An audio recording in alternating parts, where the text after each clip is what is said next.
SCO কি বার্তা দিল গোটা বিশ্ব? দেখো, এসসিও যখন প্রথম প্রতিষ্ঠা হয়েছিল, সেই এসসিওর মেন কারণ ছিল কমিউনিটি পিস, মেন কারণ ছিল যে ইকোনমিক একটা করিডোর তৈরি করা, আর মেন উদ্দেশ্য যেটা বারংবার বলেছে সেটা হচ্ছে একটা রিজিওনাল কানেক্টিভিটি তৈরি করা। আজকের ডেটে দাঁড়িয়ে নরেন্দ্র মোদীর যে স্পিচে, আমাদের অনারেবল প্রাইম মিনিস্টারের যে স্পিচে যে ঘটনাটা ঘটলো, সেটা হচ্ছে এসসিওকে উনি একটা অন্যরকম ভাবে অ্যাব্রিভিয়েট করলেন। উনি কি বললেন? এস মানে সিকিউরিটি, ও মানে অপরচুনিটি, আর সি মানে হচ্ছে কমিউনিকেশন। এই তিনটে জিনিস থেকে উনি কিছু জিনিস বুঝিয়ে দিলেন। প্রথম কথাটা কি বোঝালেন? যে যখন আমি সিকিউরিটি অ্যাড্রেস করব, তখন ওই 50-50 পাশে পাশে বসে কোনো কথা আমি শুনবো না। সিকিউরিটিকে যখন আমি অ্যাড্রেস করব, আমি চোখে চোখ ফেলে টেররিজমকে অ্যাড্রেস করব। আমি যখন বলবো যে কোনো দেশ আমার প্রতি দুর্ব্যবহার করছে, আমার মানে এখানে শুধুমাত্র ভারতবর্ষ না, যদি কেউ চায়নাকে আক্রমণ করে, যদি কেউ কোনো দেশের সিভিলিয়ানদের উপর অ্যাটাক করে মস্কোতে, বা যদি সেই সেম ঘটনা ঘটে তাজাকিস্তানে, বা যদি সেই সেম কোনো ঘটনা ঘটে এনি এসসিও কান্ট্রিতে, তাহলে আমরা সিকিউরিটি অ্যাড্রেস করব হেড অন। আমরা অ্যাজ এ এসসিও অ্যাড্রেস করব সেই সিকিউরিটি থেকে, এবং এসসিও বাকি যে কমিউনিটি মেম্বার্সরা আছে তারা যেন সেটাকে সেই সেম ভাষায় অ্যাড্রেস করে। এটা যেন না হয় আমাদের তুচ্ছ বাণিজ্যিক কারণে আমরা পিছিয়ে গেলাম, আমাদের তুচ্ছ বাণিজ্যিক কারণে আমরা দুবার ভাবলাম। এই কথাগুলো প্রথমে আমি সিকিউরিটি আসছি কেন, এই কথাগুলো বলে লোকেরা সবাই বলছে যে এই কথাগুলো বলে উনি ডাইরেক্ট অ্যাড্রেস করলেন পাকিস্তানকে। এটা তো আমার মানে বাড়ির শিশুরা বলে দেবে। তার থেকেও এক স্টেপ এগিয়ে উনি কাদের অ্যাড্রেস করলেন? তার থেকেও এক স্টেপ এগিয়ে উনি অ্যাড্রেস করলেন টার্কিকে। তার থেকেও এক স্টেপ এগিয়ে উনি অ্যাড্রেস করলেন আমেরিকাকে। বুঝিয়ে দিলেন যে যেই দেশগুলো দিনের পর দিন অস্ত্র সাপ্লাই করে, অস্ত্র ব্যবসা করে খায়, তারা ভেজ মেনু বানাবার দায়িত্বে রাখে না। তুমি মাছের ব্যবসা করো, মাংসের ব্যবসা করো, দুনিয়াকে ভেজের গল্প শোনাও। যে যেখানে এগিয়ে চলেছেন পুতিন আর শি জিনপিং একসঙ্গে, এবং সেখানটা শাহবাজ শরীফ তিনি দাঁড়িয়ে রয়েছেন এবং কথা বলার একটা চেষ্টা করেছিলেন, কিন্তু সেখানে কথা পুতিন হ্যান্ডশেক করলেও আমি ক্লাস 6 এ এইভাবে দাঁড়াতাম, জানো তো, আমাদের যখন স্কুলের এরকম ফিয়ে হতো, আমরা ক্লাস 6 এ এরকম কি মিষ্টি লাগছে শাহবাজ শরীফকে, ভাবা যায় না। He is cute actually. I mean, লোকজন এই যে শাহবাজ শরীফ এলেন এই যে হাত মেলানোর জন্য, পুতিন যদিও বা সৌজন্যের খাতিরে হ্যান্ডশেক করলেন, কিন্তু জিনপিং পাত্তাই দিলেন না। না না, এটা স্বাভাবিক। আমি বলছি তো, মানে এই যে উনার যে হাঁটা চলা কথাবার্তার একটা বলা স্টাইল থেকে বোঝা যাচ্ছে he is kind of cute. মানে শুধু পাকিস্তানের বলে একটু আমরা মানে এরকম ভাবছি, বাট উনাকে দেখুন, উনার কোনো মানে উনি এসছেন, একটা আমন্ত্রণ জানিয়েছে, এসছে খরচাপাতি করে মেলাবেন, এবং আরেকটা কথা, এই ছবিগুলোর এইচডি ছবি কিন্তু একটা দেশের দেশনায়ক কিন্তু ডাউনলোড করছে, উনি আবার ওটাকে ফ্রেম করে গিফট করবেন পরবর্তীকালে। উনি এইগুলো সব এইচডি ছবিগুলোকে ডাউনলোড করছেন বসে বসে, কারণ উনারা তো বুক পকেট আসবে পরে, যে কোনো বিমস থেকে আসবে, দেখবে এই ছবিগুলোকে ফ্রেম করে নিয়ে এসে দেবে। পরের ছবিটা একটু দেখাতে বলি প্রোডাকশন টিমকে, যেখানে শাহবাজ শরীফ আহা গো চোখের পাতা পড়ছে না, দাঁড়িয়ে রয়েছেন। মানে কি করে ফেললেন প্রধানমন্ত্রী নরেন্দ্র মোদী যে শাহবাজ শরীফের চোখের পাতা পড়ছে না। তুমি আমাকে বলো, তুমি এতদিন ধরে সাংবাদিকতা করেছো, কোনোদিন দেখেছো এরকম যে একটা ইন্টারন্যাশনাল কনক্লেভে দুটো রাষ্ট্রনায়ক একই গাড়িতে চেপে যাচ্ছে? সিকিউরিটি রিজনসও এটা যদি খুব বড় প্রোটেস্ট হয়ে থাকে, ওরা সেটাকে ওভারকাম করে দিয়েছে, বলেছে কোনো ব্যাপার না, আমরা একসাথে যাব। কারণ পুতিনের দায়িত্ব অবভিয়াসলি তার মস্কো ফোর্সের, মস্কোর নিজস্ব কোনো এজেন্সির, ইন্ডিয়ার দায়িত্ব অবভিয়াসলি নরেন্দ্র মোদীর ইন্ডিয়ান এজেন্সিস।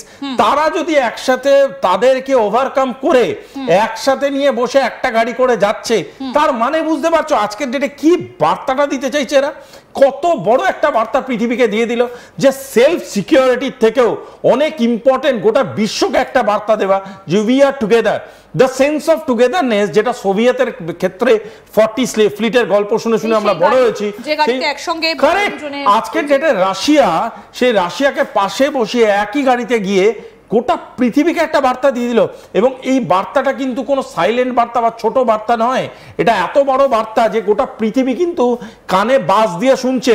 ওয়াশিংটনে না ঘন্টা বাজছে, লোকজন শুনে উঠে বসে দেখছে যে আজকে যেই, দেখো ডোনাল্ড ট্রাম্প কিন্তু জানে এই ছবিটার মানে কি। আমাদের কাছে এই ছবিটা মানে একটা সেন্স অফ পজিটিভিটি, কিন্তু ডোনাল্ড ট্রাম্প জানে এই ছবিটা মানে কতগুলো বার্তা একসাথে তার কাছে আসছে। একটা জিনিস জানবে, ডোনাল্ড ট্রাম্প এতদিন ধরে বাধ্য গোটা পৃথিবীটা তার রিমোট কন্ট্রোলে চলবে বলে ইউএস প্রেসিডেন্ট হওয়াটা আবশ্যক। আজকের ডেটেও প্রথমবার বুঝলো যে he is nothing compare to A United effort. যদি সবাই একত্রিত হয়ে দাঁড়িয়ে, পুতিন বলেছেন 2035 পর্যন্ত তিনি একটা টার্গেটের কথা বলেছেন, কি বলেছেন একটু অল্প করে শোনাই।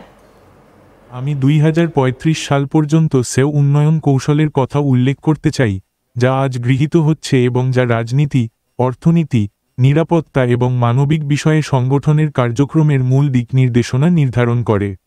সেও এর মধ্যে সহযোগিতার গতি সত্যিই চিত্তাকর্ষক। উদাহরণস্বরূপ, গত বছর সদস্য রাষ্ট্রগুলিতে মোট দেশজ উৎপাদনের গড় প্রবৃদ্ধি 5% এর বেশি ছিল, শিল্প উৎপাদন 4.6% বৃদ্ধি পেয়েছে। পারস্পরিক বাণিজ্যও ক্রমাগত প্রসারিত হচ্ছে। এই সমস্ত পরিসংখ্যান বিশ্বব্যাপী গড়কে ছাড়।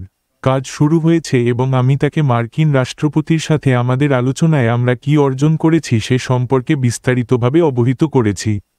এবং অবশ্যই, ইউক্রেনীয় নিষ্পত্তি টেকসই এবং দীর্ঘমেয়াদী হওয়ার জন্য সংকটের মূল কারণগুলি, যা আমি এইমাত্র উল্লেখ করেছি এবং যা সম্পর্কে আমি আগে অনেকবার কথা বলেছি, তার